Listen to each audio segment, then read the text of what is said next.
Hey guys, hope you're all doing well. Haven't actually done a live stream lately, but I just thought it would be a good time to maybe catch up on all sorts in terms of updating my draft so far. What you have, of course, on the screen is just my draft as it stands.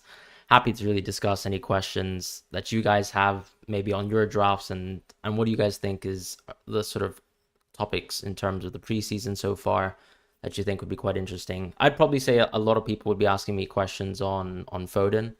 I can understand that he doesn't look particularly appealing in my draft, and I have been considering as well moving Foden on to potentially actually Nkunku and then switching up to a 3-4-3 formation. That's kind of something that I've been looking at in the meantime. But happy to sort of hear what you guys have in terms of your thoughts on that for now.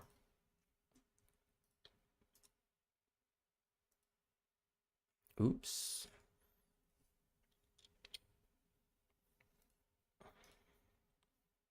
I just need to refresh my chat actually. But yeah, I hope you guys are doing well, and I hope you guys have missed FPL as well because I've actually been waiting for FPL to start. Yeah, Raya's a placeholder.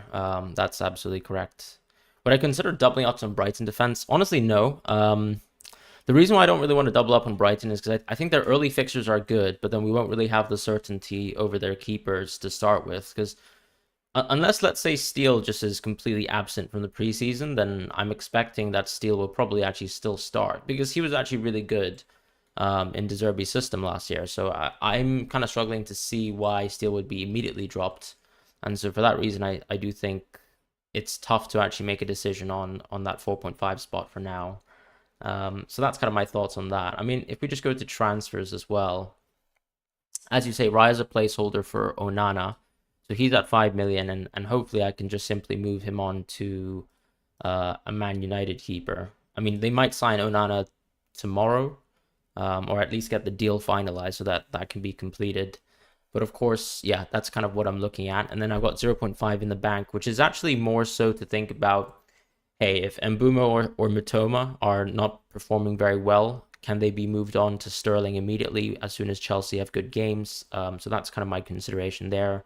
If, let's say, Rashford, I feel like I'm missing someone in the 9.0 spot. I think that 0.5 could be very helpful there. Even Heung-Min Son, of course. And then if you look at the 5.0 positions, given that I have Gabriel and Estupiñán, I don't actually think I'll be dropping Gabriel anytime soon, but definitely I would think about going for Estupiñán into Reece James when Brighton's fixtures get a little bit worse. Like, let's say during this fixture run here, right, as soon as you face Newcastle here, apart from that Bournemouth game, these are horrendous games for Brighton from a clean sheets point of view. So that could be a very easy pivot towards Reece James as well. As you can see, a lot of my ideas, because I don't have Chelsea to start with, are to move towards Chelsea and to actually book those transfers in my head ahead of time. But yeah, those are kind of my early thoughts as well. Noticing you moved off of Botman. So Paul, I mentioned that Rise a placeholder for Onana. So I'm definitely looking at playing Henry instead of Botman, just because when I look at my team and I go back to pick team, if I go, let's say, Onana and Gabriel, I can't really change Onana, right? Or maybe on game week 3, I mean, I can't see myself playing Areola versus Brighton. So if I have Onana, he'll be facing Arsenal in game week 3. So Arsenal are obviously playing United here, as you can see, game week 4, sorry, at home. And then actually, what's nice about someone like a Henry is that he does play Bournemouth at home. So if I bench Gabriel in this fixture versus United, then I can easily just play Henry in that fixture versus Bournemouth, which I think is great. It kind of covers one of the gaps in the team. And I'm not really planning on playing Reece James to start things off with. And I do think Liverpool will have good chances of actually getting a clean sheet versus Chelsea, as absurd as that sounds. So that's kind of why I've done that. At the same time, I think Brentford actually just have great fixtures until game week 9. So ultimately, you're just playing Newcastle and United away. All the other fixtures are exquisite, really, from a home clean sheets point of view. Maybe Fulham, you could say, is a bad game too. But come on, I think people do have worse fixtures than that. So yeah, I think Henry's actually a really good option. And I don't think Henry's a good player in terms of, is he going to get us attacking returns? Absolutely not. But I'm just looking for a nailed Brentford defender. So that's exactly what he'll do for me there. What's my ideal 4-4-2? BL asks. I think we can actually look at a 4-4-2 now. I do think a 4-4-2 is more around the idea of going for someone like Mo Salah. Because if I was to go for a 4-4-2, I would actually probably just switch up my team. Maybe I would actually drop Trent and then actually, as I said, go into Salah or make an even more well-rounded team. Like I would probably drop Trent, maybe drop Henry so that I can actually just cheapen up a little bit.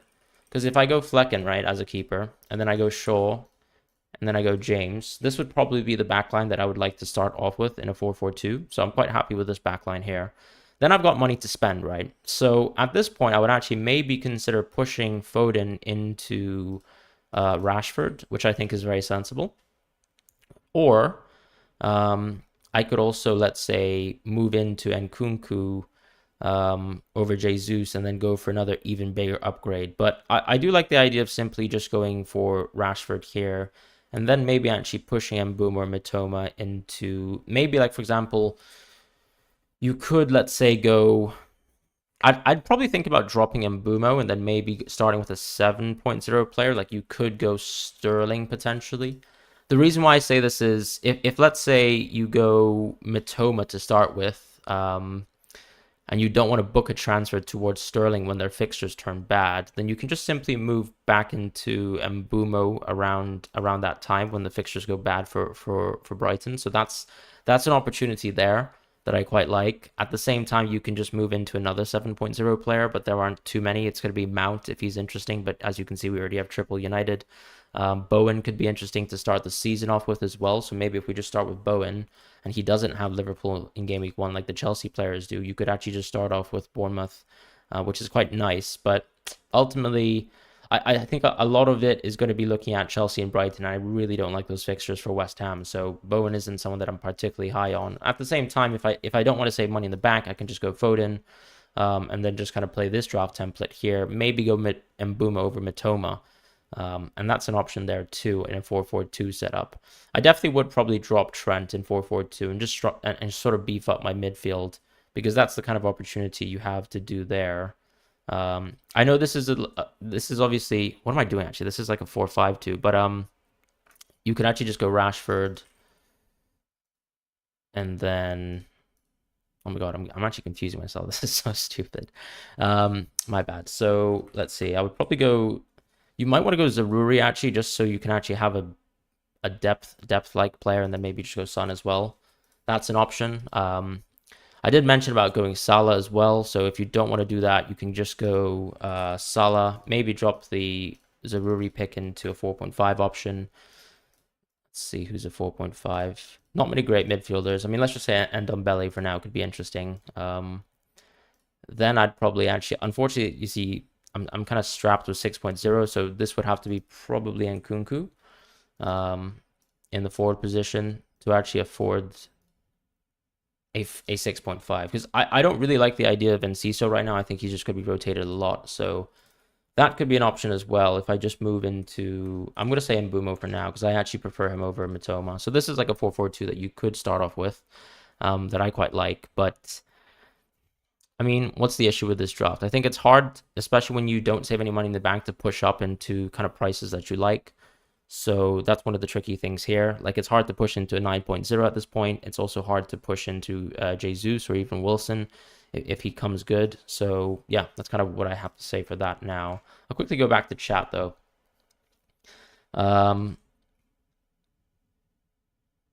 Let's see.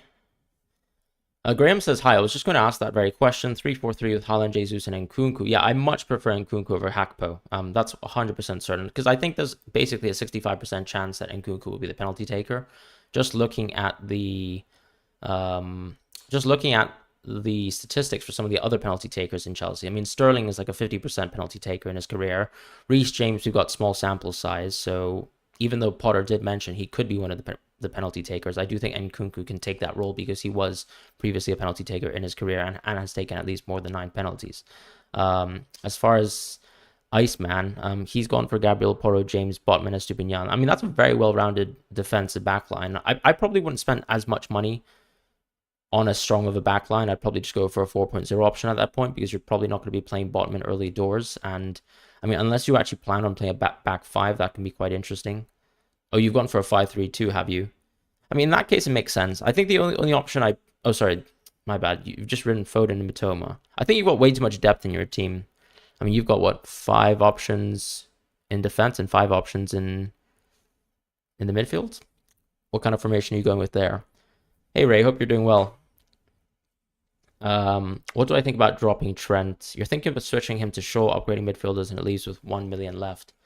I mean, I like the idea of dropping Trent, but I don't necessarily think you need to go to Shaw. I probably would actually just go Onana over Shaw because I would think about saving that 0.5 million and then just going for Onana instead. I know Shaw's an electric option, but ultimately, I mean, what is his sort of peak expected assists? I think if you look at his career, he's more a type of player who has averaged sort of an XA per 90 of 0.22 at maximum. And last season was around 0.17 because he played left center back quite a bit. So I would say, is it necessary that Shaw is in your draft? Not really at 5.5. Because someone like Enciso, unfortunately FPL doesn't really show you the per 90 stats very well. But Enciso was someone who actually had very, very similar numbers to Shaw in terms of getting that sort of 0.19, 0.20 worth of expected assists per 90. And he's... sorry, did I say Enciso? Estupinian will give you that at 5.0. So that's how I feel about that. And then you can just go Onana Gabriel, which I think at 10 million is cheaper than, let's say, if you were to go Ramsdale Shaw.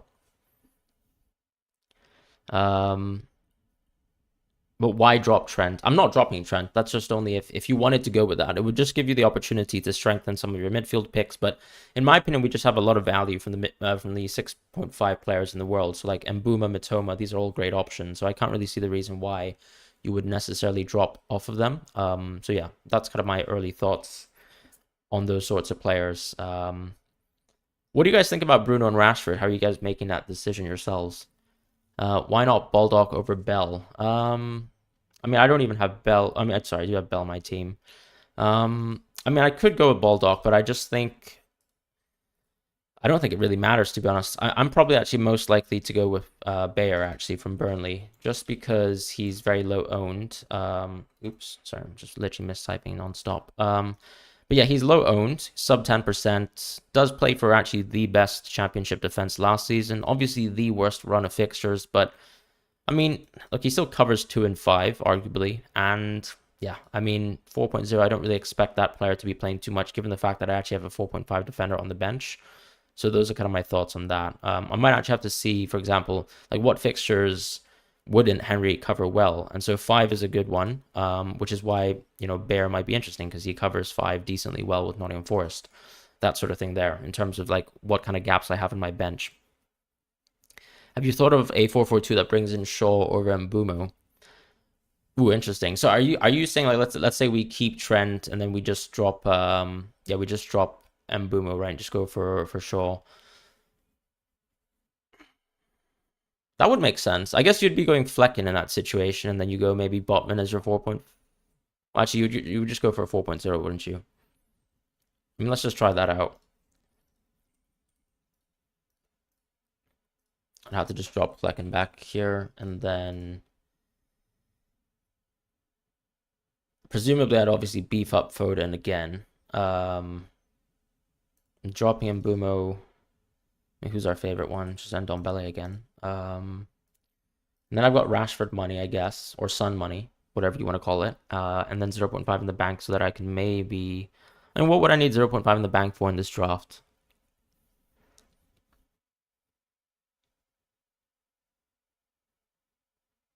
Can't see anything immediate. Maybe just to strengthen Bayer because arguably my depth options are terrible. So yeah, I guess at this point it would have to be Botman, right? Because I'm going for Flecken. But then Botman's only really useful game week 1. I guess he covers James, but then again, I'm not even going James. It's not a bad draft, actually. I do quite like this. Because most of my drafts have just been going for triple Chelsea. And then I feel like going for triple, like a double up of United is very nice as well, given their fixtures. And this is nice because I can just downgrade simply from Rashford to anyone else in the world in the midfield. That's pretty flexible. Yeah, I quite like it.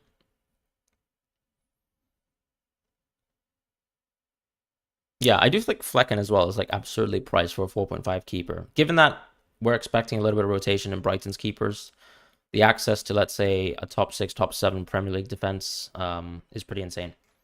So that's pretty nice. Pedersen is currently on a 4-4-2 with Haaland, Salah, Trent Alexander-Arnold. Only real issue he sees with it is the 4.5 he needs to field in defense. I don't think Mings is really an option. I think Pau Torres has actually landed right in Birmingham, so he's going to join Villa, and maybe actually Mings will lose too many minutes. So that's kind of my concern there. I'd probably look elsewhere, as I said, maybe another Brentford defender, maybe just someone like Botman once again if you want to do that. At 4.5, I mean, I'd probably also look at some of the other options in your team. So let's say, depending on whatever defense you go for, try to see what sort of gaps that you have in your team that you'd like that 4.5 defender to cover. And because we have so many good options from good defenses, you don't necessarily need to go down to Everton. For example, Crystal Palace, I think, is a team that a lot of people are sort of sleeping on, right? Because Crystal Palace for the last 2 years running have arguably been a top 5, top 6 defense. Actually, they were 4th in the year prior and then 5th in terms of expected goals conceded. So that already shows the quality of the team. And let's see what kind of fixtures Crystal Palace can cover. Like, for example, here, Crystal Palace can cover you quite well for 1, 4, and 6, and even 8, right? So actually, I would say a 4.5 Crystal Palace defender is pretty interesting. I'm not that high on Aston Villa. The only issue, of course, with Crystal Palace defenders is that they really lack a little bit of goal threat. I think Anderson actually has the best, which is why I'm showcasing him here. Milotov says, do you anticipate Nkunku being in my squad by game week 4? I actually do think so. So, I mean, a friend of mine in Jack, who you can see in the chat, I mean, he's actually going for a 3-4-3 with that structure. So, yeah, I do think that you could even start with Nkunku. It really just depends on what your thoughts are, because a lot of talk has been made about how bad the 4.5 midfielder position is, because in prior years you had better options. But look, when you're going 3-5-2, at the end of the day, your 4.5 forward is usually quite poor, unless, let's say, Balogun miraculously joins the team before game week 1. So that's kind of the situation we have at present. Inquire says, my defense is Estupinian, Henry, Trent, Porro, Bayer, because Porro looks like a nice differential.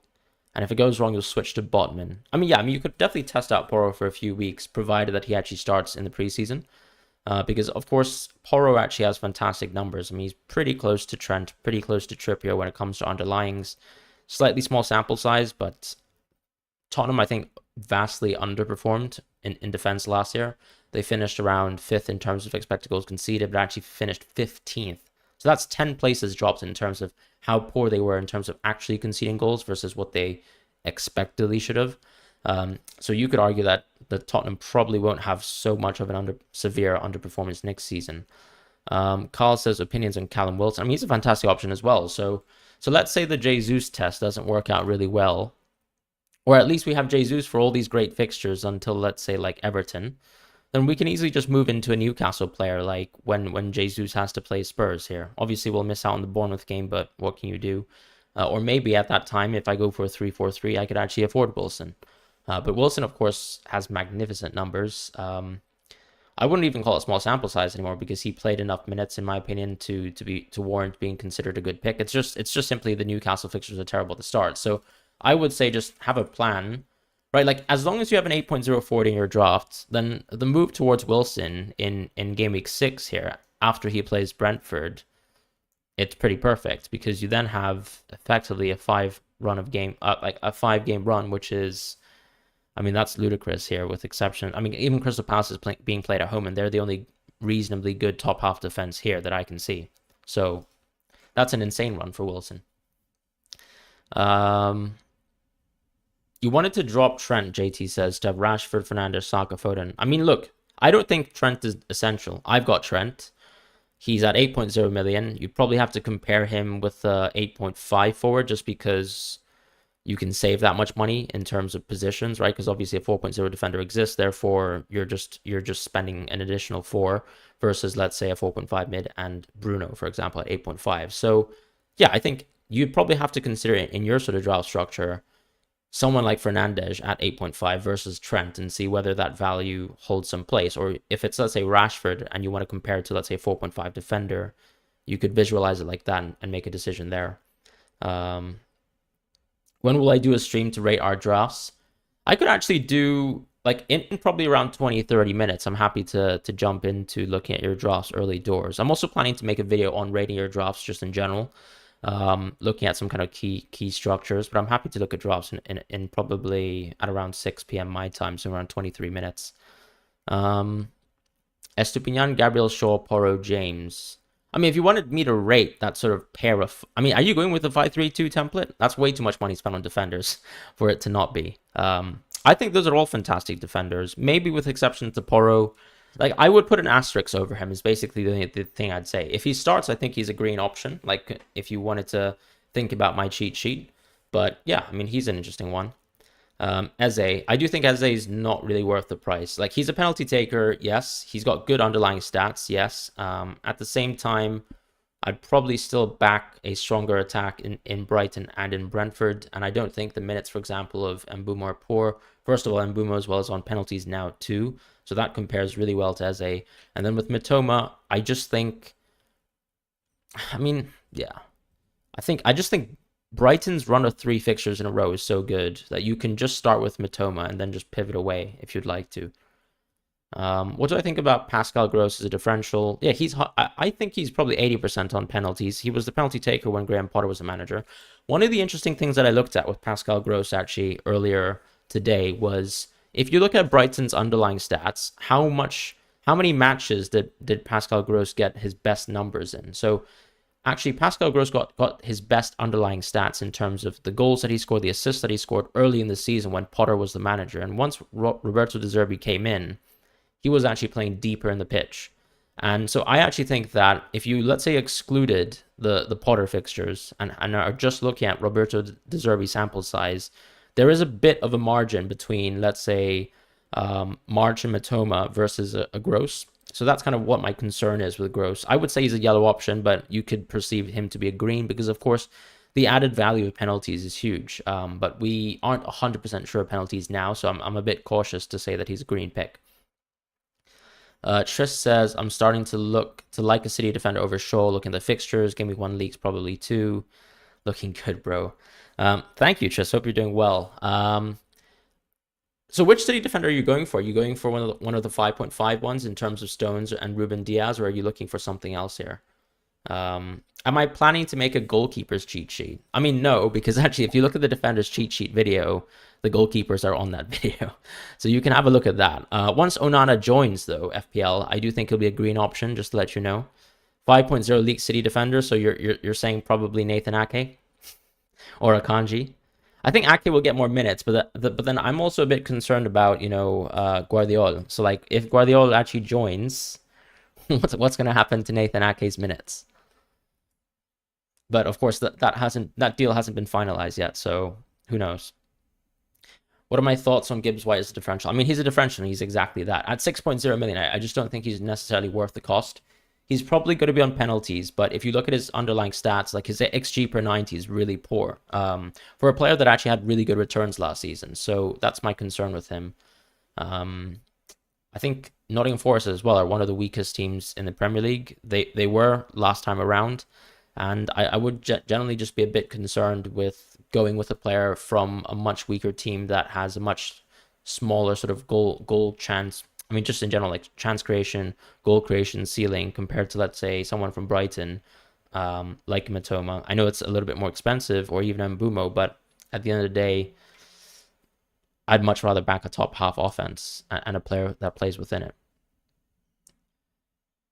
Because if you think about it too, some of the bottom half offenses feature players that are cheaper. So, for example, like 5.5, Carlton Morris for a Luton Town team on penalties as well. I mean, why not just go with him instead? He could be an enabler for you in your draft. Nuclear Adams, hope you're doing well. I mean, I wouldn't say De Zerbi doesn't like Gross, but I've actually seen that Gross has been rotated a few times. So it's not like he's like 100% nailed in that team. Mr.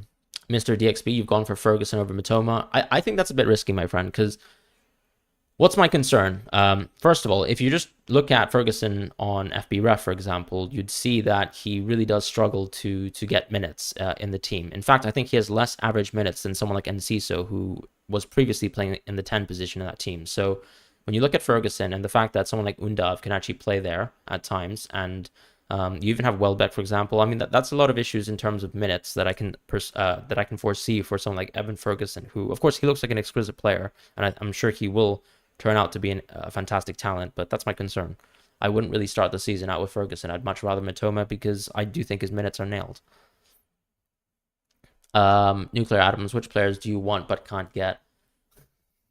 I don't know if you guys saw FPL Harry's tweet today, but he showcased a draft that was illegal. Like, it was 101 million in budget, and it just makes me think about that. So, like, I'd love to have a couple players that aren't in this team here, but at the end of the day, you've just got to make a 100 million budget work, right? So, I mean, I've got no one like in my. I think Shaw arguably is in my draft. Like, if I just had to reset my draft, I mean, Shaw isn't in my draft, Reece James isn't in my draft, and Nkunku isn't in my draft.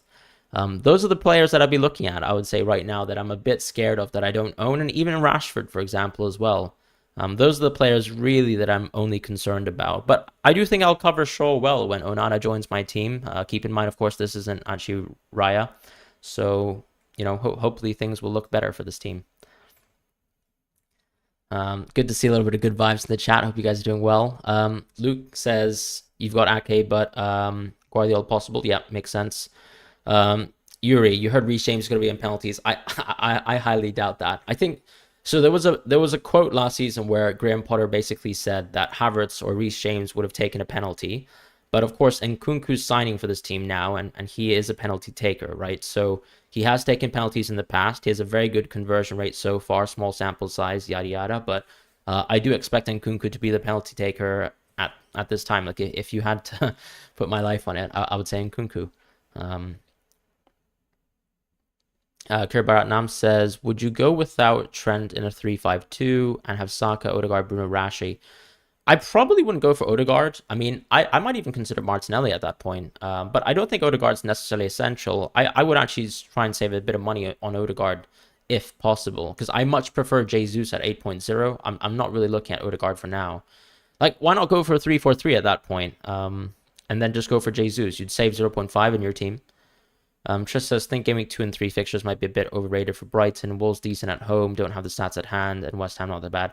Yeah, you're right about Wolves in terms of actual goals conceded at home. But I have to say their expected goals conceded at home is pretty horrendous. So I do think that Wolves have gotten a bit fortunate at home. And I'm also reminded of the fact that Brighton completely spanked Wolves last season.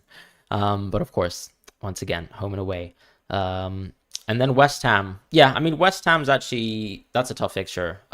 West Ham, I believe, was one of the leading away defenses as well last season. So they're pretty strong, actually, both at home and away, no matter how you look at it. But I think you've also got to contextualize it in the sense that this Brighton team is actually one of the top 4 offenses in the Premier League, at least based on last season. And I can't see too much that would change because Roberto De Zerbi has somewhat sort of transformed a team that was pretty poor from the attacking point of view, and then made them one of the best attacks in Europe in half a season with basically the same squad and no additional transfers. So that's pretty insane. Asif says, is Wisa worth a thought? Plays more centrally in the 4-3-3 of Brentford than Mbumo. Yes, he plays more centrally, but at the end of the day, I think the underlying stats are where you'd probably make a decision between Wisa, right? Where I think Wisa's still going to lack a little bit more minutes than Mbumo. I'm not saying Mbumo's going to play centrally, but at the end of the day, Mbumo's a midfielder. He'll get clean sheet points. And if you look at his underlying numbers without Tony, they're still very positive. If you think that that's very restrictive, I mean, even his underlying numbers in general last season were really, really good, with exception to the fact that he's now going to have penalties. So if you add, for example, a little bit of penalty sort of inflation to that, his numbers are much better than Wisa. No matter whether he plays on the wing or in central positions. So I can't really see why you wouldn't spend that additional 0.5 to guarantee going for Mbumo. I'm not very high on Wisa, particularly because he's not on penalties. Yusino says, heard rumors that Arsenal are going for Frimpong. I'm a Real Madrid fan. I don't know why we're not going for Frimpong, but it's probably because we've got Carvajal tied down for the next 2 to 3 years, and it's pretty depressing, even though he's an absolute club legend.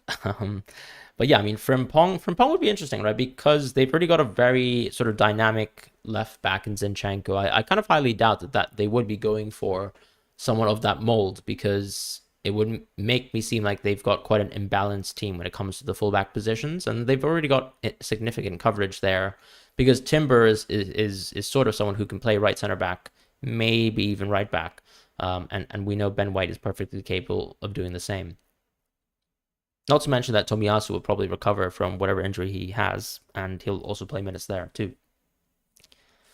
Brian, hope you're doing well. Olaf says, what do you think of Eze? I think he's a good option, but I just think he somewhat pales in comparison to Mbeumo. And as I was saying in the chat earlier, yes, Mitoma and March and even Gross don't have, well, actually Gross does have penalties, but even though the first two options don't have penalties, they do play for a much better attack, and I have slightly more confidence in that as well. Catalina, hope you're doing well. Nick says, I want one punch. Should I go for Maddison or Nkunku? I think Nkunku has a higher ceiling. So if we're talking punts here, I'd probably go Nkunku, right? I mean, what is there to offer with Nkunku? If let's say Harry Kane stays at Tottenham, so Maddison's not getting penalties anytime soon. Son would probably get them anyways. You'd have to look at Maddison. I mean, over the course of the career, he's also benefited from really good expected assist numbers because he's a set piece creator. So if Son remains on set pieces, then that's going to take a little bit away from Maddison. If they share the set pieces, it's going to be the same impact, right? Because Maddison's previously been that sort of main set piece taker outside of some kind of crazy free kicks that Tielemans would take. But Tielemans didn't actually play that much last season. So yeah, I would go Nkunku. I mean, his expected goals, his expected assists are crazy high. Yes, there's a bit of Timo Werner effect as well, but I mean, yes, I mean, Timo Werner was terrible, but they're completely different players, and I just think Nkunku has a very dynamic profile, and he's won penalties, which is actually just a positive compared to Werner anyways. Yasino says, after a lot of talk to myself, you just can't go Arnold. Why? Is that because Liverpool were such a bad defense to start the season last year? John says we need Salah. You mean we need Salah in the draft? I mean, I think if you go Salah, you have to go 4-4-2, but I still think you're compromising too much to go Salah. That's my personal opinion. I'll probably create like a Salah draft for a YouTube video one time, once I'm actually finally happy with the Salah draft. Because I feel like a lot of the Salah drafts, they're sort of cheating, if I'm being honest, by putting Enciso in it, because I don't really think Enciso is going to be nailed. So if you're really relying on Enciso to start every game, I think you're in trouble. I mean, Enciso is someone who averaged 61 minutes last season in all his games, and that's not really good enough, right? Clowner says, how do you feel about a team without Haaland? Sorry, man. I would not advise doing it. I know the idea of going without Haaland makes sense, right? 98% of the population goes Haaland. If you don't go for Haaland and for some reason he just completely misses all his chances for the first 2 weeks, you're laughing, right, at the rest of us. But he is that good.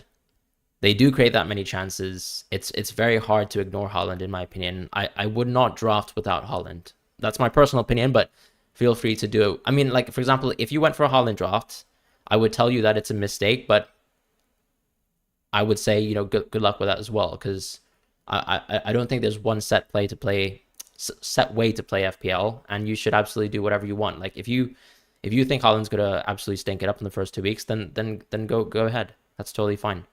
I'm not gonna blame you. I can only just say, like, I think Haaland is essential. That's all. Jimbo says Salah versus Bournemouth game week 2, Hull for sure. Hey, you know, I was told that Salah would Hull versus Bournemouth twice last season. But looking back, I think I don't think he did. And you know, there's this sort of this silly running statistic where Salah has a fantastic game week 1, but actually, ironically, has never hauled in game week 2. Completely voodoo magic stuff, but you know, who knows? Maybe Bournemouth really is that team.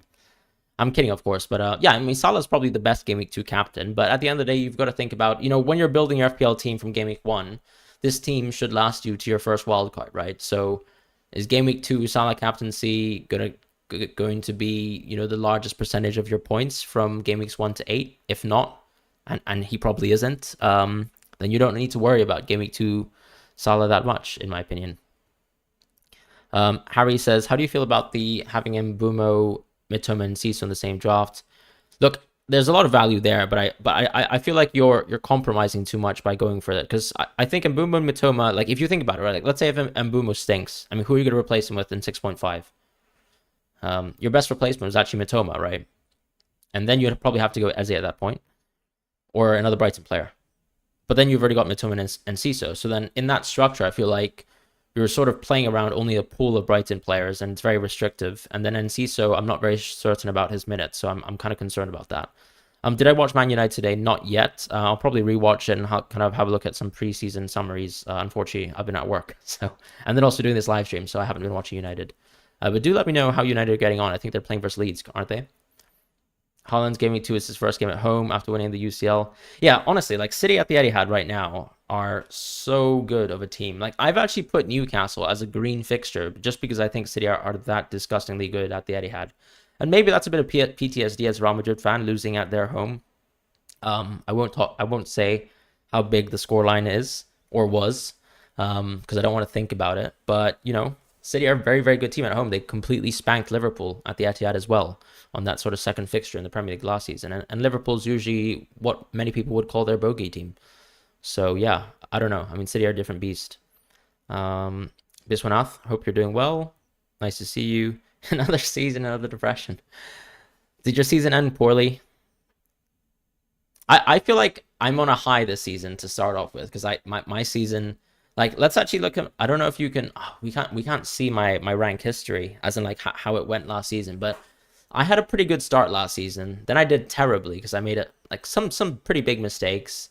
And then I spent the second half of the season just recovering, like gaining rank every week, with exception to Game Week 28 when I captained Tony for 2 points and I think Saka had 14 points. But, we move on, and then I guess by fortune, by luck, I got pretty lucky in the final game week as well, captain Kane, and then squeezed into, the top 10K. But that's what made me happy at the end of the day.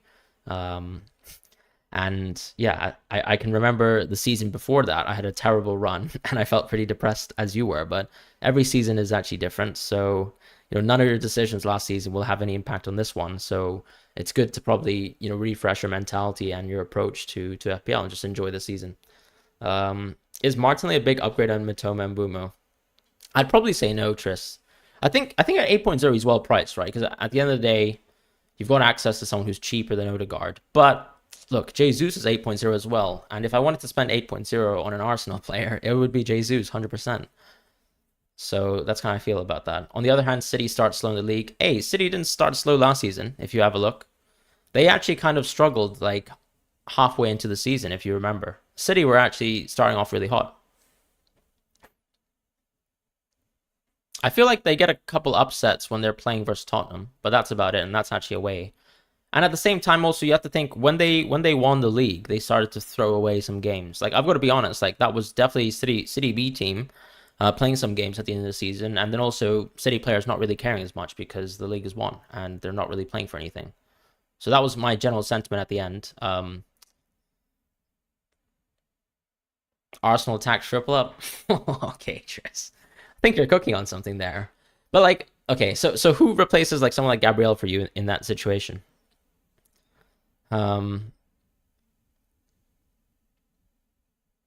Brian says Reece James at 5.5 could be incredible. I mean, Reece James is look, Reece James at any value could be incredible value if he stays fit. I think I've just got to agree with you there. Like, I would take it one step further. I think Reece James is always fantastic.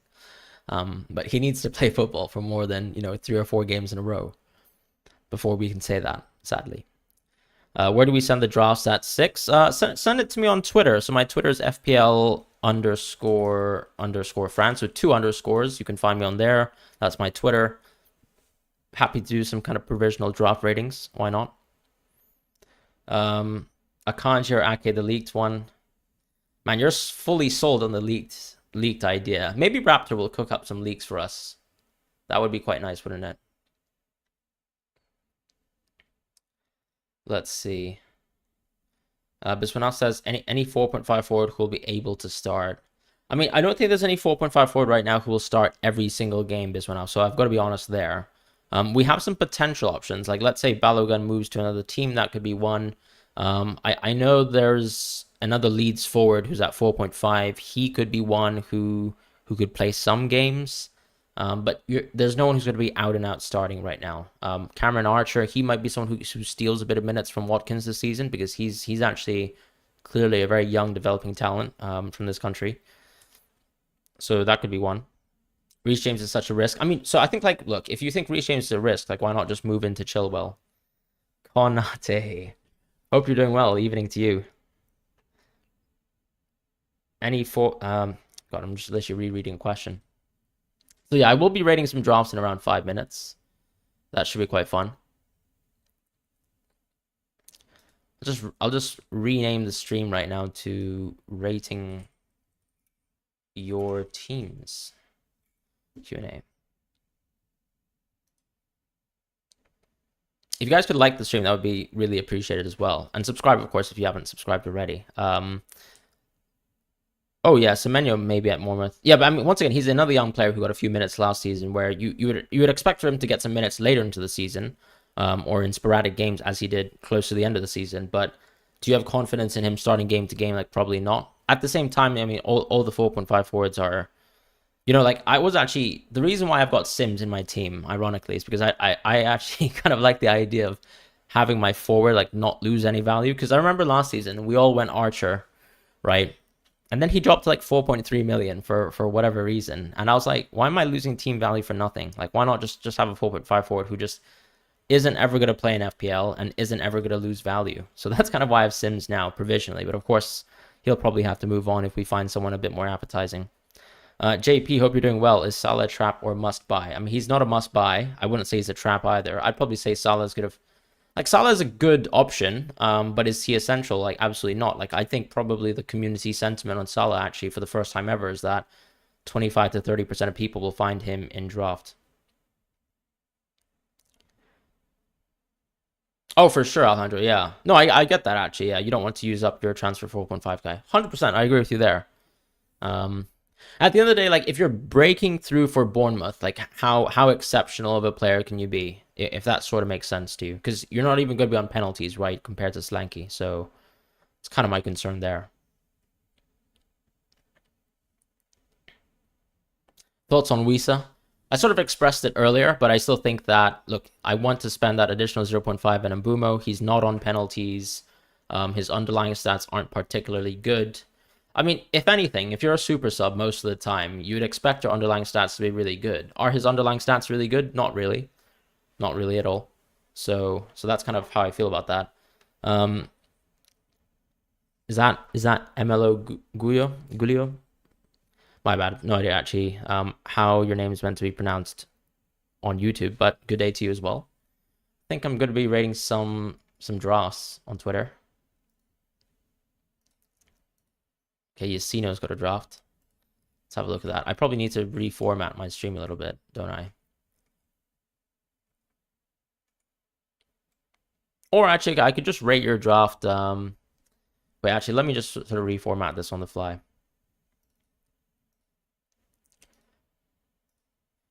Ooh, let's not share all the DMs.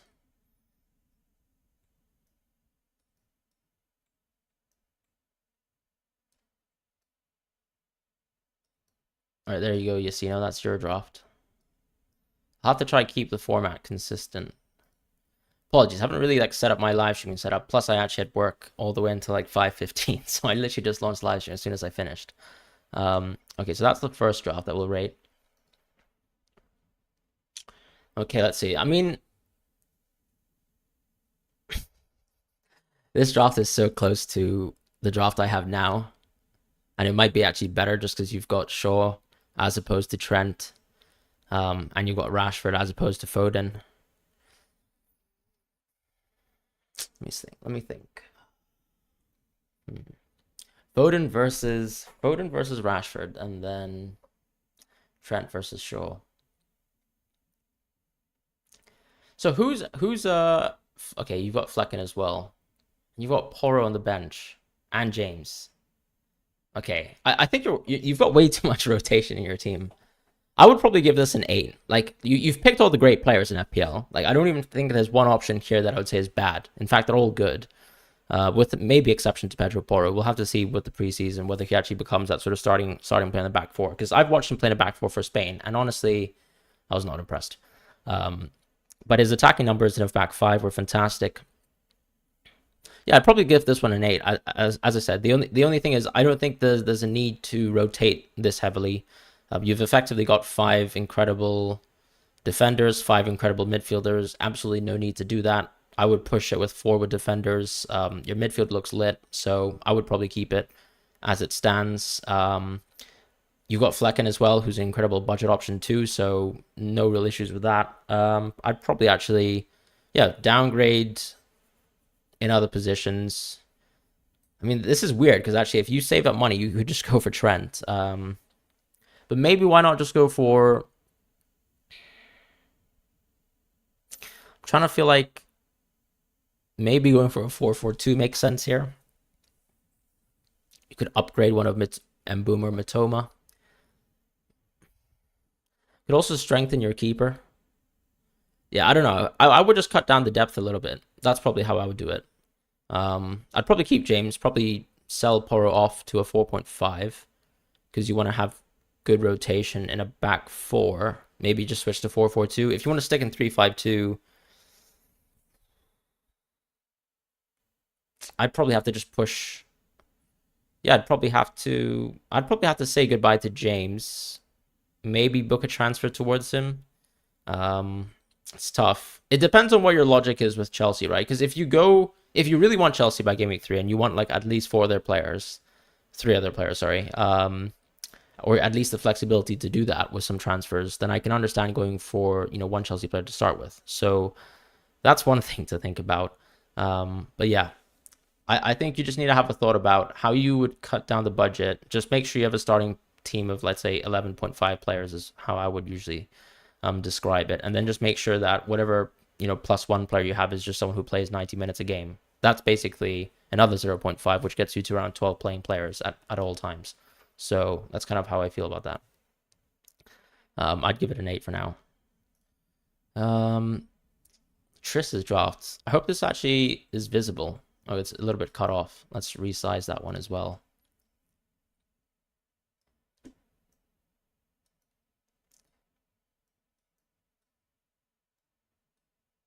It's an honor to rate your draft, by the way. Let's have a look. Akanji, okay, because you're... Look, I mean, I'm going to take the assumption that Akanji starts in game week 1. I would probably say, if I had to pick right now between Ake and Akanji, I would go with Ake. But that's my only comment. And then Foden, look, I mean, I've got Foden on my team, so how can I complain about him? But, we both know that we're taking a risk with Foden. I just think, honestly, the only problem point in your draft is Martinelli. I know you want to go triple Arsenal attack. Fair enough. I mean, yeah. I mean, I'd probably give this draft... I'd probably give it an 8. I'd say obviously it's just a bit risky, right? You've got minutes concerns with Foden, Martinelli, even Akanji. So that means you might have to call upon your bench a bit more, which is my concern. But then obviously you've added the context as well. And sorry, maybe I should actually add that as well. He's basically mentioned that if he doesn't get any Man City leaks, Akanji and Foden spot become James in a 6.5 mid. If that happens, I'd probably give that draft a 9. But you know how it works, right? So if, of course, these City players become nailed, which I think only can happen to Foden, because with Akanji and Ake, I think they're sort of like revolving doors. Like, you can't guarantee because someone starts in game week 1 that they'll start in game week 2 and 3 for City. So for that reason, I'd probably just give this draft an 8, and then the no leak draft a 9. And at the end of the day, I think one of the traps we fall into as well is, yes, City players are exceptional. City score an exceptional amount of goals, but as you can see, season to season, it's not like City defenders have some sort of incredible point ceiling, or we've totally missed out on one City player at all times. At the end of the day, you've got some great options as well in this game that are absolutely nailed, that won't give you any kind of hurt or negative sort of sentiments towards being rotated and being benched. So we can trust in those options as well. When you, for example, look at Foden's underlying stats, I mean, there are many midfielders who actually compare well versus him, many that actually even perform better. He just happened to have a fantastic season when it came to converting chances based on his limited minutes. And of course, we would expect him to continue to do that, but maybe that's a bit too much of an overestimation of Foden's abilities as well. So that's what I would say, just to temper expectations. Let's move on to Christian's draft. And actually, let me just quickly look at YouTube comments for a bit. All right, the YouTube comments have gone to favorite air fryer meals. You know, you can get I mean, there's some pretty healthy vegetables that you can air fry, but honestly, if you want to just get, I mean, any sort of variation of a chicken meal where you've got some fries in it as well, sound good to me. Um, percentage chance that I start with Salah, I would actually say 10%. I'm not really too high on Salah. Shouldn't a City triple up be a no-brainer? Yeah, no one is going to gain from City, but like you're gaining from 11 players in your FPL team, right? So what is the concern with having to gain from City exclusively? So you don't need to have 3 City players. It just means that when you're watching Haaland score a bunch of goals, that you're not going to celebrate particularly hard because you know everyone else owns him. But at the end of the day, you know, there will be other games going on. Like Arsenal will play a game, Liverpool will play a game, Chelsea will play a game. You'll get some points there. If someone has triple City, it just means that they've got 2 less players from another team. So you just got to make sure that those 2 other players are actually really good. And frankly, we have plenty of good options outside of City. Do you think Kane goes to Bayern? I mean, it doesn't seem like they're willing to pay up to what Spurs valuate Kane as, which is something like 120 million. So no, I don't think so. Let's see. Quite a bit of money on the bench. Was that sort of in reference to the first draft? Yeah, I think so. Way too much money on the bench there, unfortunately. The picks were all good, though, but just there's no need to rotate that much. Alejandro says Rashford over Foden is pretty logical. Yeah, I agree, actually. And probably something that I have to think about. But at the same time, I think Trent over Shaw is pretty logical, too. Hunt says, but Trini, how do you fit them in? Even if good fixtures, is Foden the best mid? Look, I think if Foden has fantastic minutes, like he is actually going to be one of the best 7.5 price mids for sure. But, you know, there's no guarantees on that. And frankly, we've got some pretty monstrous options in FPL. So yeah, I would never say that Foden's like someone that we would term as essential. AI Rockman says, why do people think I'm mad for not putting in Haaland? I've gone for Jesus, Wisa for my front line. I think you've got to think about it like Haaland on the pace that he was at before the season was won was at an incredible goal scoring and point scoring pace. So you've got to say that you have to double your points or you have to double Haaland's points every week and then compare it to the next best captaincy option and then see what that difference in 1.5 million will actually net you in terms of the dividends for the rest of your team. So it's sort of like what that 1.5 million is worth, and then what the captaincy points of your sort of next best options are between, let's say, game weeks 1 to 8. You kind of have to pick a captain every week and say, is Haaland going to underscore that player, or not even underscore that player, but really is he going to be outscored by the additional 1.5 million? Assuming that we think that he's the best captain, which I do think so. And then PSB, nice to see you in the chat. Hope you're doing well. May I better my 22-23 season? I bloody hope so.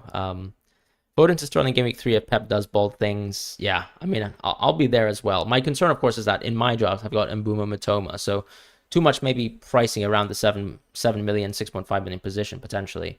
I'd much rather go Haaland over Salah if that was my question. Last year was my best rank, yeah, so far. I mean, I've only really played 3 serious seasons of FPL. So, yeah. Will, I mean, share your draft if you think it's the best.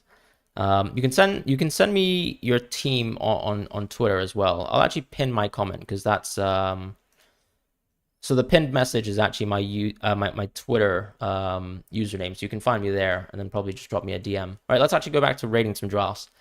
So Christian actually has a draft. All right. I think the only thing I dislike so far is Pickford. I think, frankly, the rest of your draft is incredible. Very, very thin on bench. I'd probably try to get to a 4.5 player there. I can understand why you've done that. Maybe Trent is the pinch point there, but look, right now your draft looks good.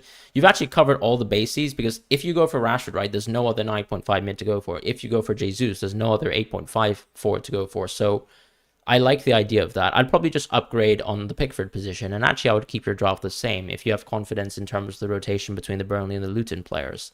I'd actually probably give this draft a 9. What do you think about this early draft? Stretch the bench, I might include in CISO.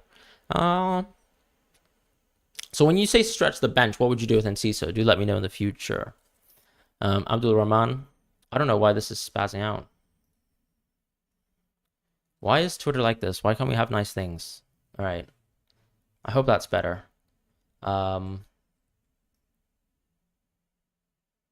Yeah, that seems to be better. Okay, so let's have a look at this draft. Gabriel, Trent, Eswinian. What have you gone for your keeper partnership here? Okay, you've gone for Flecken. Fair enough. That's actually just... So you've gone Flecken, Botman, Bulldog, just so anyone needs to know. I think Martinelli, once again, another problem point, where I think like if you got Martinelli and Foden, sort of asking for a little bit of trouble, because there is still going to be a chance that Arsenal rotate, right? Particularly around Martinelli and City with Foden as well. So that's my slight concern with the draft. I do actually like going Nkunku. I've got no reservations about that. But once again, I would actually say, why not go for a 3-4-3? Why not go for a 4? Like think about it, right? Like, are you expecting Archer to get a crazy amount of minutes? Why not just go for a 4.5 midfielder? Push Martinelli to Jesus. The draft looks effectively the same. In my opinion, it would be better. For now, I would actually rate it a 7.5 just because I'm not so high on Martinelli. Sadly, I do like the Nkunku inclusion. And Flecken. I mean, sorry, I think I'm being a bit unfair. I'll still give it an 8. Not so high on Botman, but it really depends on... I mean, what do you think the problem points for your team are? Do you think your team can absolutely last you? Because effectively, it's going to be Baldock who lasts you towards game week 5. And maybe actually you could, because Sheffield actually have, I believe, 3 out of 4 fixtures in the first 4 game weeks are good. So maybe if you think that Baldock can last you that long, and then you and Botman can carry you through the rest of the way, that could work out really well. Yeah, I'd give this a pretty solid 8. Nuclear Atoms draft. Alrighty, so Ramsdale, beautiful. Let me actually read what you have to say first. My bad. Oh my god, what is going on my computer? This is so silly. This is my current draft. I have Martinelli so that I can move to Madison when Spurs fixtures get good, or someone else. I put Ferguson instead of Matoma because he stays too wide sometimes, and I'm banking Ferguson's second season wonder. I chose Ramsdale because I wanted to have an active Arsenal defender. Okay, first thing I have to say is I know the idea of catching upside is fun, right, in terms of Ferguson, but in my opinion, we shouldn't jump the gun. Like, for example, you aren't Roberto De Zerbi. I'm not Roberto De Zerbi. Yes, we all expect Ferguson to be a world-class player one day, but we can't expect for him to have a complete explosion in the season, because all the information really up until the end of Game Week 38 indicated that Ferguson was still a very rotation-prone player. So there's nothing that we should say in Game Week 1 to suggest that we should make that leap in judgment. And that's my only concern there. The rest of your draft actually looks pretty good. Once again, I have some reservations about Martinelli. Much rather go for Jesus and a 3-4-3, because at the end of the day, what is Archer really going to provide you? I do like the flexibility in terms of like having Ake, because I guess you could rotate quite often. Once again, maybe it's a little bit too much money in the bench. When I'm thinking about the drops, of course, if Onana comes out, I'd much rather go Onana Gabriel. You'd save 0.5 million there. But for now, this draft looks pretty good. I would just think about Ferguson a little bit more, and maybe a little bit more deeply. That's all I would say. But thanks for sending the draft. I'd probably give this an 8 as well. I think there are some strong options here, but yeah, I mean, I can understand people wanting to go Martinelli over Jesus. Personally, I wouldn't. Otherwise, I mean, the draft is very strong. I think Ramsdale is definitely like an underrated pick as well that people are thinking about. Like, at the end of the day, the reason why I'm going for Onana and Gabriel is because I'm very, very scared of Shaw. And I'd rather save the 0.5 million and also somewhat cover Shaw. So that's kind of my thoughts on that. Okay, what was that? Don't be on group chats when you're on live stream. Sergi says, my drop for now, if Onana ends up being Gabriel. Okay, let's just imagine that you've gone for Onana Gabriel, right? All right, this draft is monstrous. Yeah, I absolutely love this draft. It's pretty crazy. I'd probably give this a 9.5, my friend. Yeah, I'm starting to like Jesus and Nkunku a lot. It's kind of scary how much I like it. But yeah, those are my genuine thoughts for now. And thank you for the nice comments. I'm going to quickly go back to YouTube for now, because we've had a good run in terms of reviewing people's drafts. So,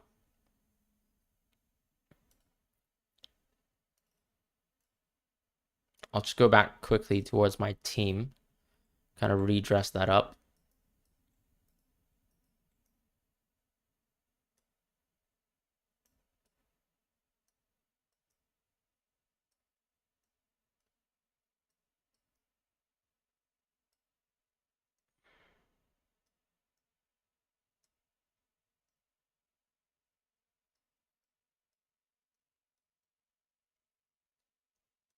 Cool. I mean, we're back on to my draft for now. Let's actually go through some YouTube comments. A couple of things I've actually missed here. So,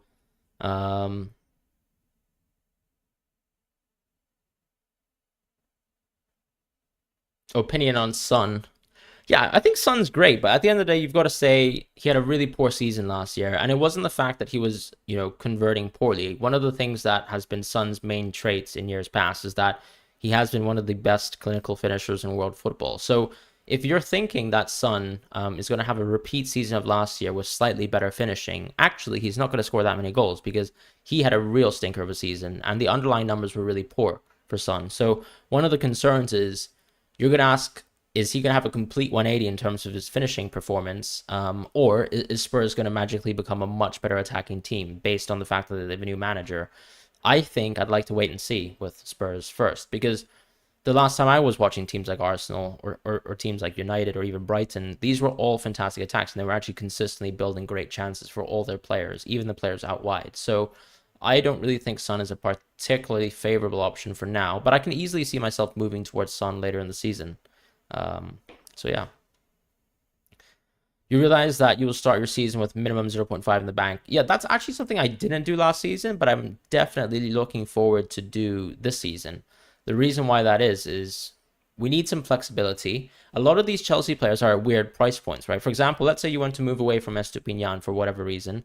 To move to Reece James, you need 5.5. If you have Mitoma and Mbumo, you want to move to Sterling, that's another 0.5. If you want to, let's say, if you start with, let's say, a 7.5 forward and you need to move to Jesus or Wilson, that's another 0.5 as well. A lot of positions do require that additional 0.5, and I do think that opening the season with that 0.5 could pay off well. Oh, it seems like a couple of you guys have actually DM'd me, or not DM'd me, but actually sent me a reply to my tweet. Happy to look at that in a second. Vibes team 10 out of 10, Abdul Rahman. Nice. Nuclear Adam says you don't like Jesus' finishing. He missed a ton of chances and he plays deeper too. I mean, you say that he plays deeper, but he still has some of the best expected goals per 90 out of any of the strikers in the league, like by far. And even if you, let's say, added a bit of a tax because he's one of the worst finishers in football, which he is, that's very true.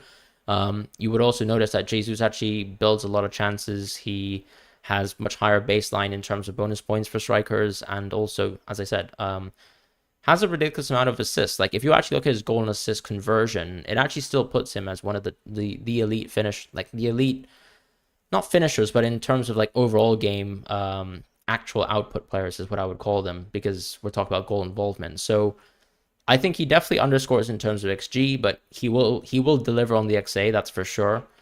Because Arsenal has so many high quality finishers in the team, and that's like a huge bonus. And he also still takes a lot of shots, which also convert into FPL assists. So that's a nice little plus with Jesus. And as I said, because Arsenal is such a strong team, because his XG is so high still compared to some of the other forwards, I don't think there's a huge risk going with Jesus. With Martinelli, you can easily move to 7.5 midfielders. I agree with that, but what's the concern with the forward position that makes you not really like it? Because right now, you've got Wilson as an option, Watkins as an option, and Nkunku as an option to move around in the forward positions. These are all 7.5 and 8.04s that are really good, in my opinion, that could actually match the 7.5 midfielders that you're talking about. Roshan says, Pickford, Gabriel Estupinian. I think the only pick I don't like there is Pickford. And Ciso, I would say just watch out for his minutes, but for the time being, that's actually a solid draft. I think Ake as well, you might have to watch for his minutes. I'd probably give it a 7. Robert Ducky.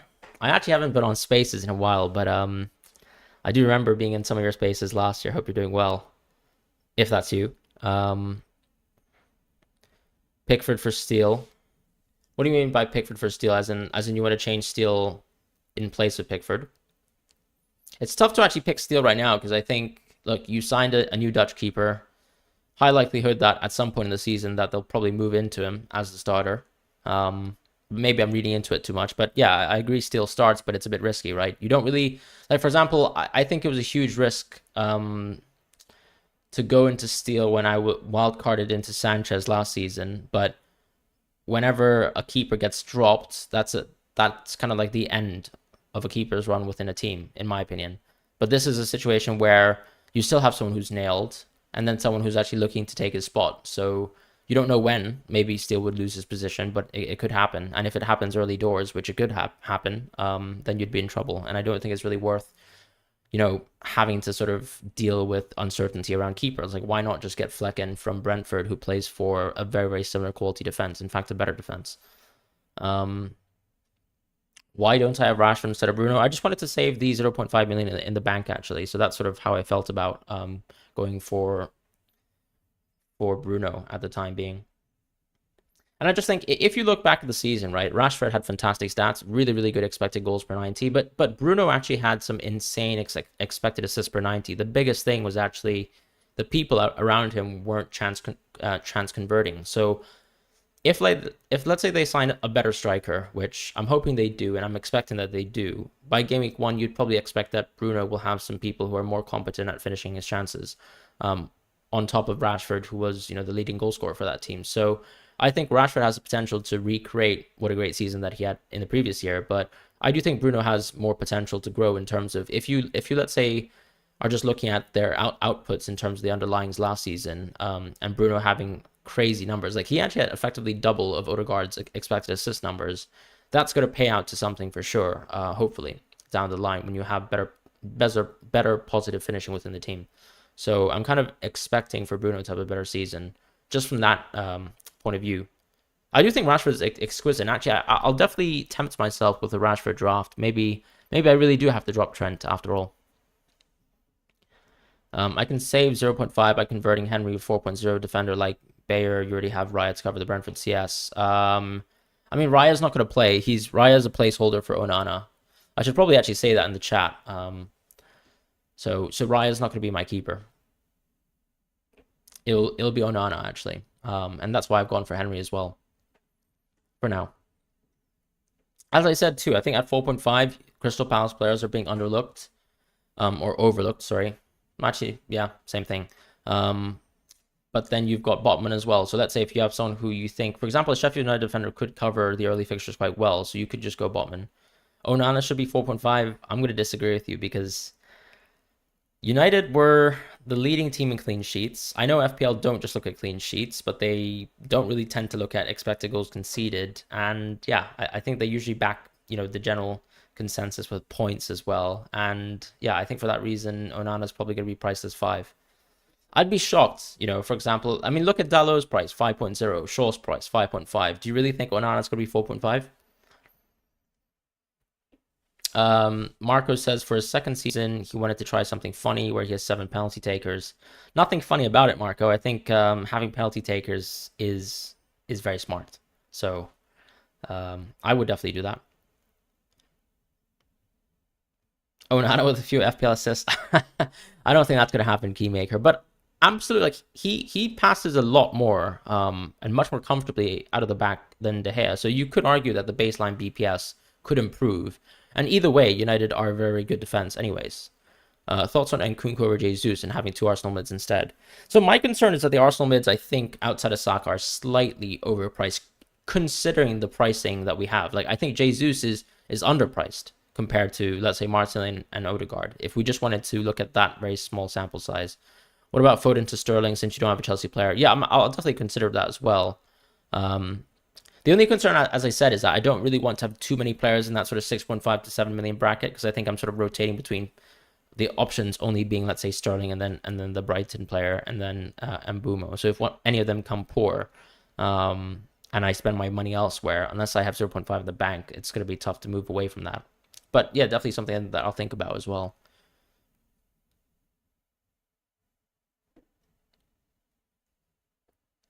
Let's see.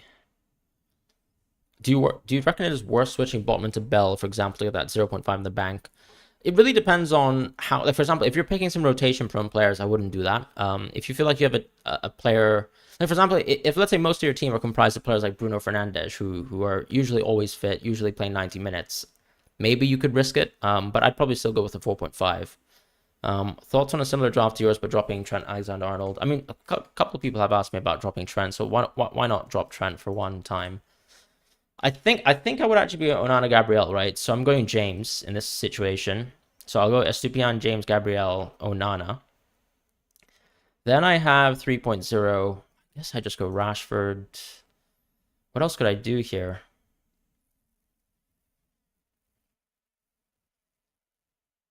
Drop Mitoma and Nkunku. And then I've got 0.5 in the bank. Could that be the way to go?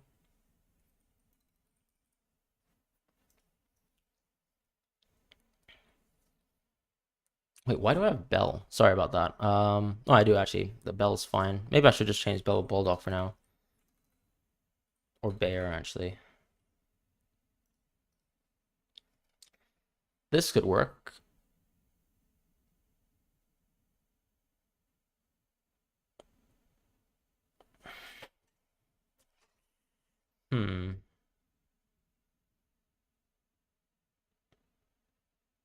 So this is like completely saying goodbye to Trent.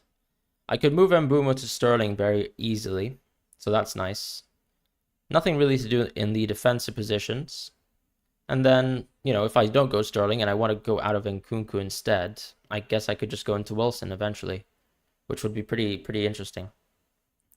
What do you guys think about this drop? Like, do you think it's better? I do quite like this, actually. Taking out Trent gives me way too much FOMO. Download James. Having 2 premiums bad this season last year. Yeah, I mean, three premium is not particularly good. Like, let's just be honest there. Downgrade James. Oh, you want Bruno out for Trent now? What are you saying? What, play a 3-3? Oh, sorry.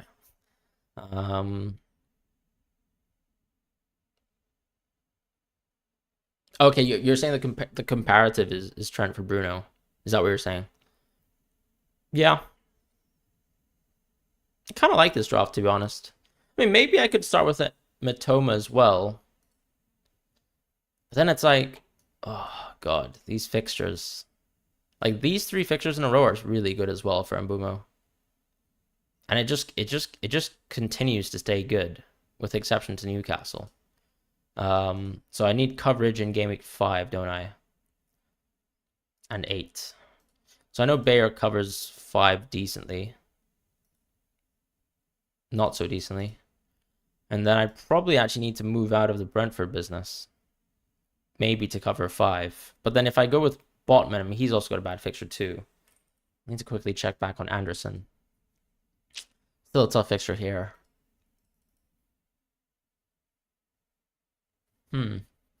One to think about for sure. Maybe I would just go Botman and then chance it, right? Just like put Mbeumo on the bench and just bank on a Newcastle clean sheet in that situation.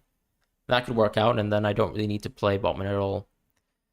Game week 1 is pretty rough as well. So game week 1, like a strategy that a few people will actually do is I think they'll play Agurd versus Bournemouth as well.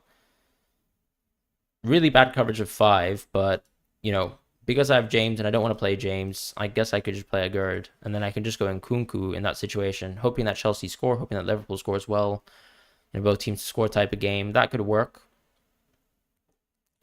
So that could be interesting for now. I'll have to think about it for sure. Rashford is super tempting, actually. So I guess it's like either Rashford or Bruno versus Trent. Something that I have to think about for sure. Maybe Sims to Calvert-Lewin. I'm not that high on Calvert-Lewin for now. Fofana looks good for 5. Yeah, he absolutely could be, but I want to see him actually be nailed first.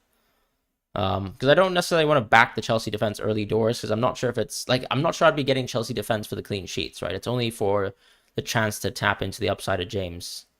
I mean, what's the point of saying that the 4.5 midfielders is a waste? Because the 4.5 forwards are a waste. So what was your plan with the 4.5 forwards in the first place if you go for a 3-5-2? That's sort of my logic on that. I feel like a lot of people are sort of hating on 3-4-3. But, you know, at the end of the day, at 3-5-2, what is your 4.5 forward supposed to do? Yeah, that's kind of my thoughts on that. As long as, for example, my first bench player, which is Henry, is good, which he is, then I'm okay in that situation, right? As long as the 4.5 midfielder also just plays games of football. I think there's a lot of good price mids that you can play with 6 mids. Well, unfortunately, you can't play with 6 mids unless you meant 5. Um, I mean, 4.5 Balogun can get a loan to a Premier League team, and what's the point of assuming that he'll get a loan to a Premier League team? A lot of 4.5 midfielders from Man City could get a loan to a Premier League team too.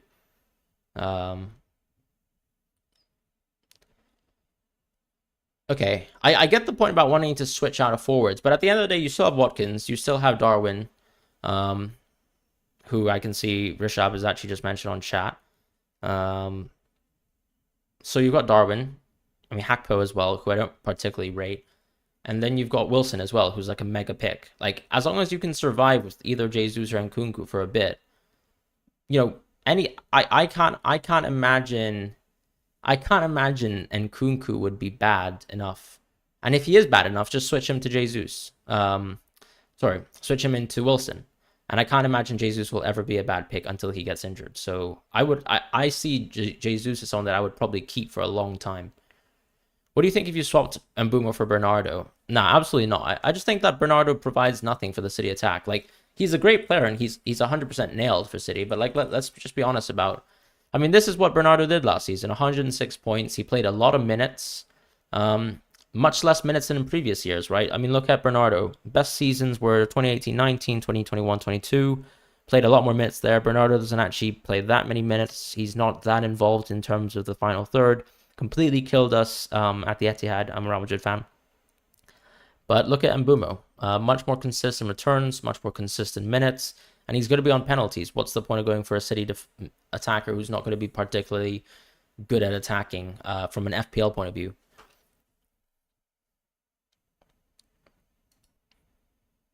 I mean, Nkunku is a second striker. So I think FPL did do their research on him, but he is potentially out of play, out of position. I can understand what you're saying if you're kind of thinking about him more as an attacking mid, but he is actually a center forward slash second striker. And we all know that midfielders get more points than forwards for a goal. But if he's on penalties and he continues to have the sort of underlying stats, mate, Flapjack, the group chat, you've got to sort them out, please. I don't know what's going on there. But thanks for joining the stream as well.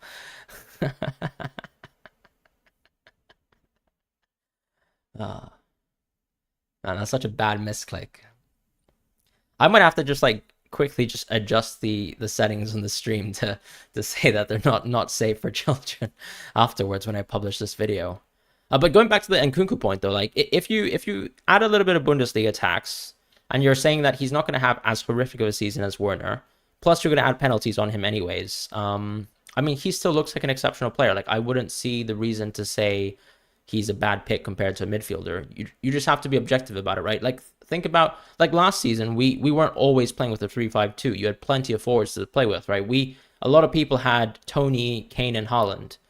If it was true that you have to just pick midfielders because midfielders always get more points, we would have never had gone for that structure. So, you know, you just have to look at points at the end of the day, and forwards are perfectly capable of getting points. That's my opinion there. So if a 3-4-3 looks good because you really like Nkunku and because you really like Jesus, then that's fine.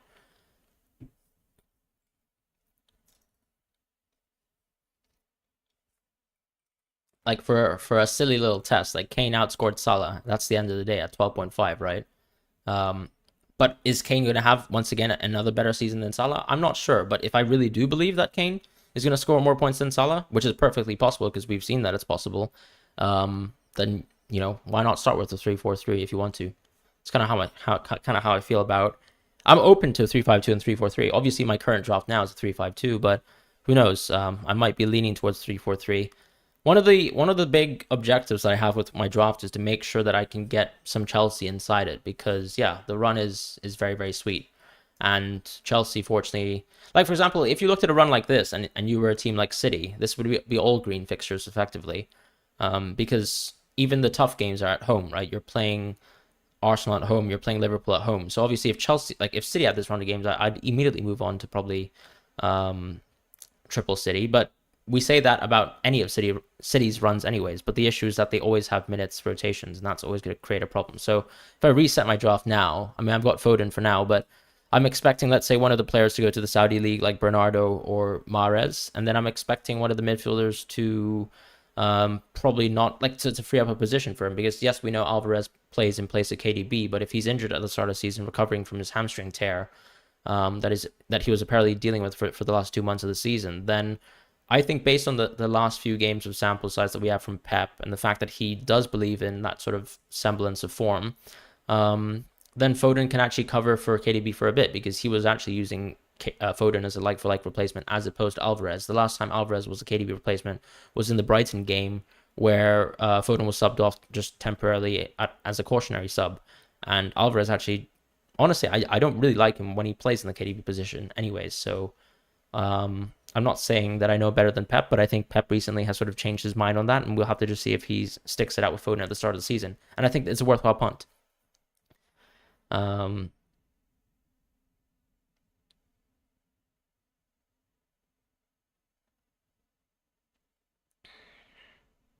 You disagree on Nkunku being in the right position in the game. I mean, that's fair enough. That's your opinion. I just feel like a lot of times when someone plays second striker, that there's still an FPL forward. Also, UCL fantasy has completely different opinions on positional sort of placements of certain players, right? Like I believe isn't Salah like a forward in UCL,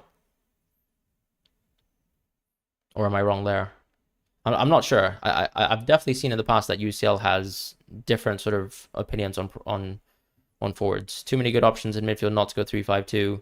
I mean, that's my opinion on that, but I just think that if you can pick three forwards at the end of the day that are good, and then you've got Wilson as your backup, Watkins as your backup, I think you're probably in a pretty good position there too. Maybe we're just getting a bit too, like, are we concerned with Jesus losing his position in this Arsenal team? I don't really see him losing his position. That's kind of how I feel about that. But yeah. Either way, I'm still in a 3-5-2 for now, so we'll have to see how things go. Have I made any draws with both Haaland and Kane? Not at all, unfortunately. Going without Brighton attack is scary. I think it's scary based on ownership, but there's plenty of good options in the game right now for you to kind of forsake the Brighton attack. And maybe Estupinian, I mean, you could argue him as a good coverage of Brighton. It's not like Brighton's ownership is 50% for every single player. I know Mitoma and Estupinian are there, but probably those two players are enough coverage. But do you need coverage? At the end of the day, the game is about getting maximum points. I always say this, like, I think someone in the chat earlier mentioned that what's the point of captaining Haaland and not going for two other Man City players? Like, we're not getting all our points from Man City players or Man City. We're getting our points from a full roster of 11 or 12 players. So that's kind of how I feel about that.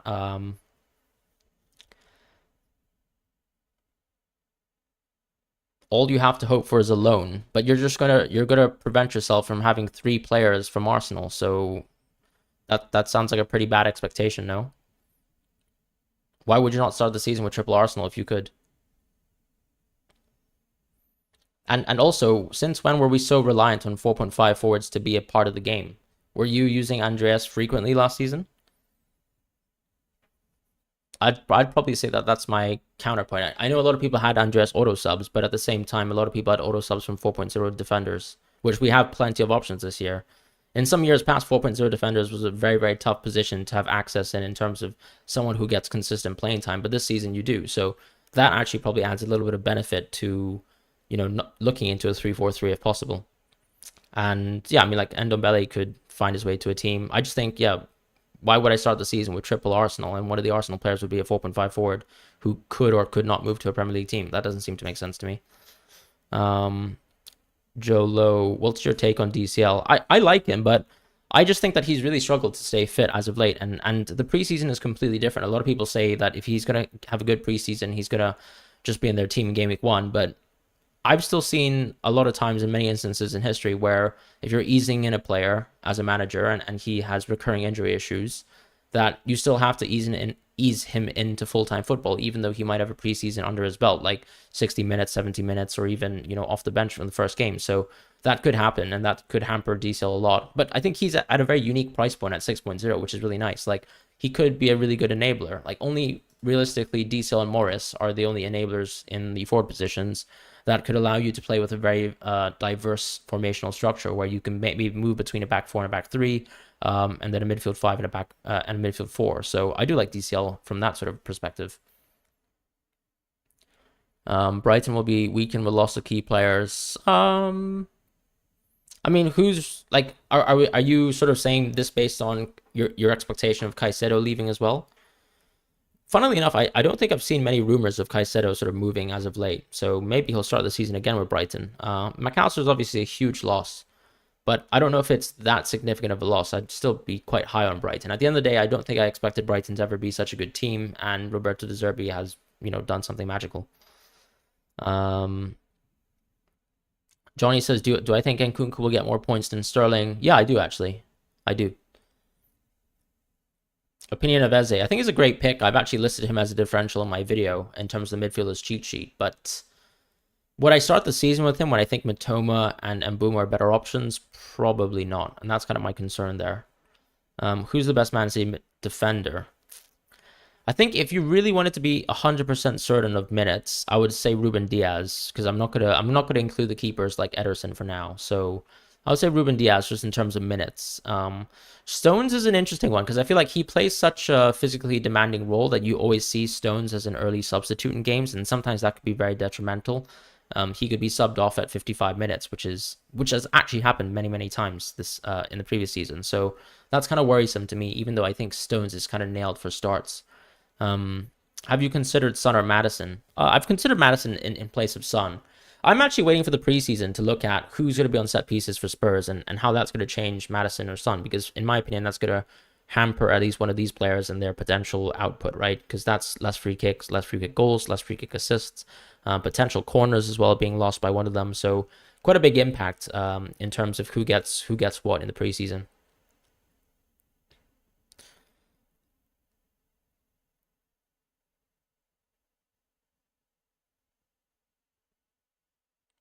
I mean, Nuclear, I think we're just going in circles here. I just think at the end of the day, if your biggest issue with the draft is your 4.5 position for the 15th player in your team, yeah, I just think it's not as impactful as you think. Like, you want to create a team of a strong 11 to 12 players, not make sure that your best player is your 4.5 midfielder or forward. That's just my opinion. And we can agree to disagree if you want.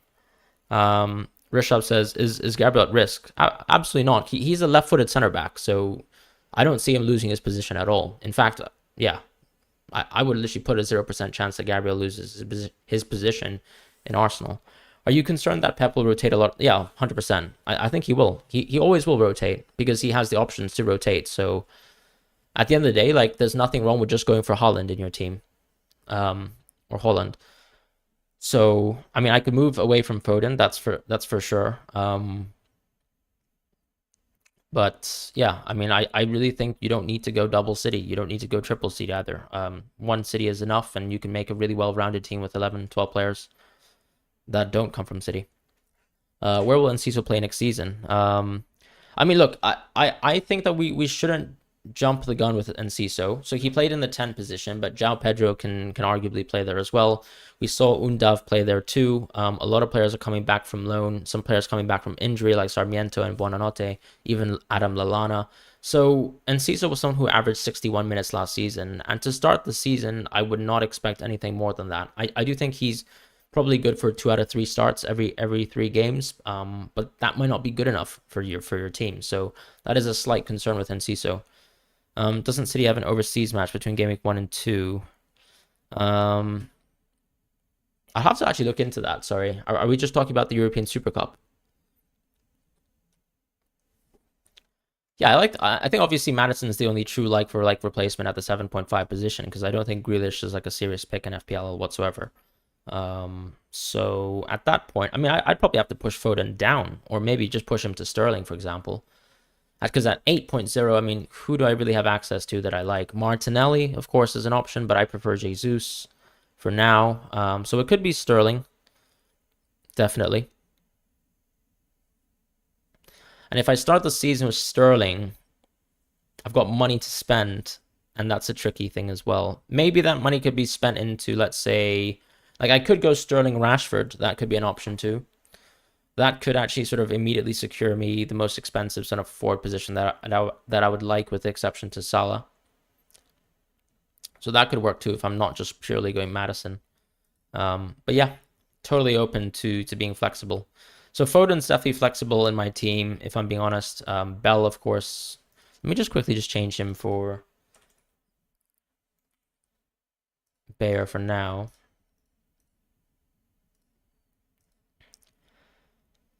That's probably what I'll be looking at as a team. Obviously, Sims will change if we have any interest in any other 4.5 player. But as I was kind of saying, I'm not going to go Balogun because I want to go triple Arsenal to start the game. And unless he gets transferred before the start of the season, game week 1, we'll know. So we can just respond to that as soon as possible. So that's that. And yeah, kind of my thoughts on the team is that I'll probably just move around Foden and I might move around Trent as well. So those are the two players that I think are not nailed. And then depending on, let's say, what happens with my keeper, because my keeper is provisionally Onana.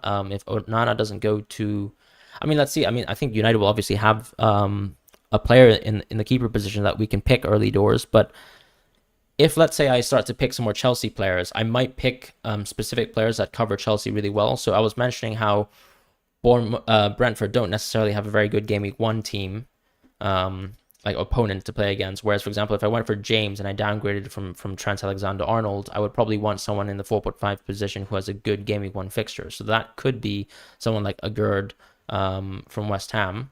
Let me see who Crystal Palace plays as well, because that could be somewhat interesting. Could be Crystal Palace as well. I mean, Sheffield United is good coverage there too. So that's an option as well. But that's kind of how I'm set on with my draft for now. Oh, ABC, thank you so much for the donation. What's your opinion on triple Arsenal mid plus Rashford and Mitoma? When you say triple Arsenal mid, are you saying Martinelli, Odegaard, and Saka? I don't really love triple Arsenal mid. I'd probably prefer Odegaard a bit more than Martinelli just because of minutes. But of course, there's a 0.5 there. My personal opinion is that I prefer Jesus over any of the Arsenal mids not named Odegaard and Martinelli. So I don't love triple Arsenal mid for that reason. But Rashford and Mitoma, perfectly good picks. I slightly prioritize Mbeumo over Mitoma just because he's the penalty taker that we all assume Brentford will continue to keep as the penalty taker. And because he had very similar stats to Mitoma last season, and now that he's going to have a very, very clear advantage because he's on penalties, I do think Mbeumo will actually be slightly better than Mitoma. I don't think Mbeumo's last season's Neto. I mean, he's already had a full established season in the Premier League. 9 goals, 9 assists is nothing to scoff at, I would say. Thoughts on Calvert-Lewin? I've already explained my thoughts on it. I think he's a very good enabler, but I certainly wouldn't be starting a team. Like, I wouldn't create a draft around Dominic Calvert-Lewin being a permanent starter in my team. But if I wanted to create, let's say, a draft of 12, I would just go for Dominic Calvert-Lewin in that situation. Mostly in, let's say, some sort of weird rotating structure of, something between 3-5-2, 3-4-3, that sort of constant rotation, or with a 4-back formation as well. Let's see.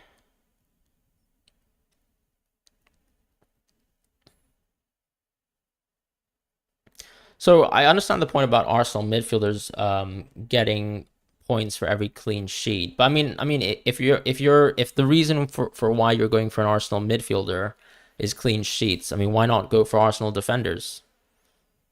Because you're basically telling yourself that you're going for the midfielders for the clean sheets, but then you're also ignoring the defenders who are the ones who are going to benefit the most from clean sheets. So that's kind of my concern if you're not going to go for a defender. It's a bit counterintuitive there, is my only concern. Zinchenko or Gabriel, I think they're very similar options, right? The only issue I have with Zinchenko, probably slightly injury prone as well compared to Gabriel. Very, very similar expected goal involvement. Gabriel actually much better because he actually has expected goals, which is, of course, better than expected assists. But it's actually very similar between the two.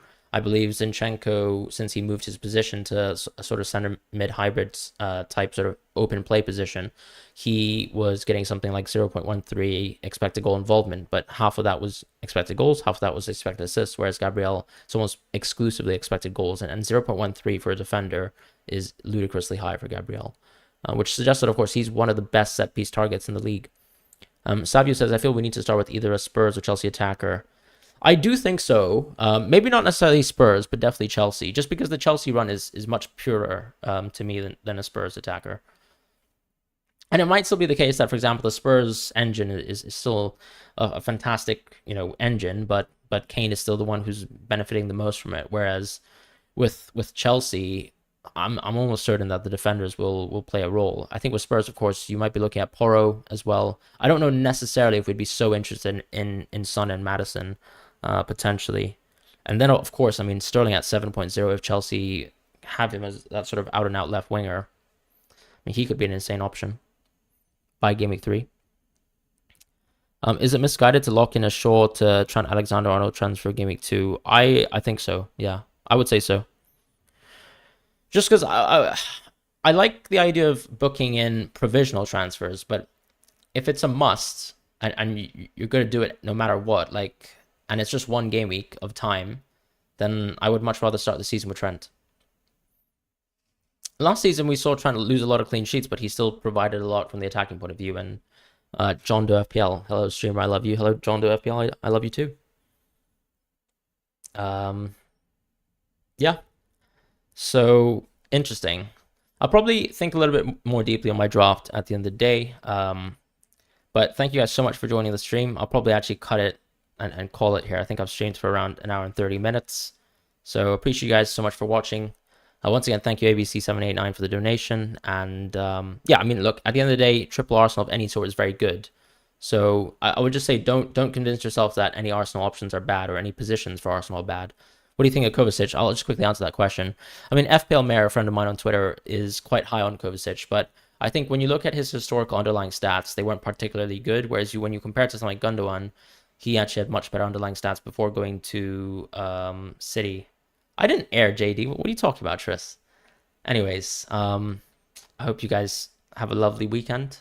If I don't see you until then, I'll probably actually drop a video. I think I will be editing a video right now. So there will be a video in the morning. It's actually my reaction to Twitter's template draft. So you kind of have my thoughts in terms of the template right now.